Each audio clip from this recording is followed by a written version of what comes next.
Amos, despite being raided by armed U.S. Marshals and facing hundreds of thousands of dollars in fines, explained that farmers need to stand strong.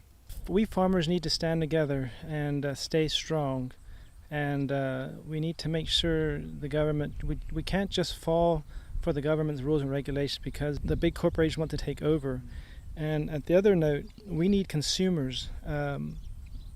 We need their support. And stand strong and just tell the senators, the congressmen, how important small farms are. No farmers means no food. So we all need to work together in this.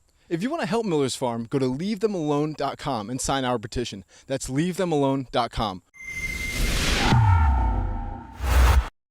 I'm Jeremy Lafredo for Rebel News in Birmingham, Pennsylvania, a remote Amish village home to Miller's Organic Meat and Dairy Farm.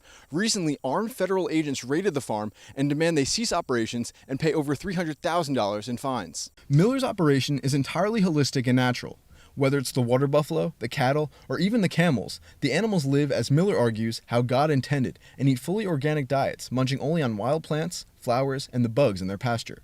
The federal government is arguing that Miller's farm isn't adhering to federal regulatory requirements for food. Miller, his community, and his thousands of customers counter that the federal government mandates food be prepared in ways that make it less healthy and nutritious. Federal agents continue to pay him visits and threaten his farm, crippling the business economically with over $300,000 in outstanding fines.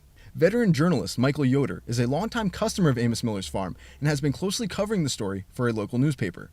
Yoder explained that he believes the government wants to use a successful, independent farmer as an example for other American farmers who aren't dependent on some larger institution such as the federal government or a multinational corporation. Personally, I think they want to use Amos as an example to make sure that other farmers, especially farmers in this area, do not try to do what Amos has done, which is to sell directly to the customers. When you have direct to consumer right from the farmer to the customer, there's less control that the government can have over the operation. He also explained that the Amish farmland in Lancaster, Pennsylvania is some of the most productive, highest yielding, non-irrigated farmland in the world, and that the people there have a special familial connection to the land that special interests would very much enjoy to get their hands on. This land has been in production for 250 years. Many of the farms are still in the same families. The farmers are literally tied to the land and want to do the best for the land. They're not out there to try to destroy the land. They want their land to be productive, and they know that if it's more productive, then they can feed more people. The courts are demanding Miller fork over more than $250,000 in fines and cease operations until he begins to go through USDA processors to process his meat. It's Miller's view that these government-approved facilities are actually less sanitary than his own private operation, which I saw as extraordinarily clean, and he argued the way the government facilities process meat actually kills or, quote, sanitizes important nutrients.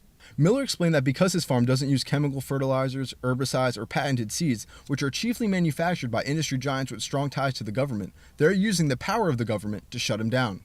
I think the problem we're having in this country is that corporate America is taking over, and the corporations, I think, put the people in government through lobbying. They're having the government on their side and basically making it hard for farmers to be farmers. Miller is legally arguing that because he's selling to what he calls a private food club, not the open market, certain rules and regulations of the federal government don't apply to him, and the customers are buying meat and dairy from his farm explicitly because the food isn't processed and manufactured at these giant industrial facilities and instead are grown, fed, and processed right here on the land. Some come from Florida, California, North Carolina, basically all over. They are seeking nutrient-dense foods, raw meat, raw buffalo milk, raw camel milk. So far they trust us for the animals being out on grass, and they can actually see the color in the fat of the beef and the milk. Actually, there's no food coloring added. It has its nice color, and that actually comes from the nutrient density of the animals feeding grass. I think customers come here because they know that they can get an honest product that they know is being produced here. It's not just words on a label that say it's organic or it's local. That you can come here and you can see this is as local as it gets. Amos, despite being raided by armed U.S. Marshals and facing hundreds of thousands of dollars in fines, explained that farmers need to stand strong. We farmers need to stand together and stay strong, and we need to make sure the government, we can't just fall for the government's rules and regulations because the big corporations want to take over. And at the other note, we need consumers. We need their support, and stand strong and just tell the senators, the congressmen, how important small farms are. No farmers means no food, so we all need to work together in this. If you want to help Miller's Farm, go to leavethemalone.com and sign our petition. That's leavethemalone.com. For Rebel News, I'm Jeremy Lafredo.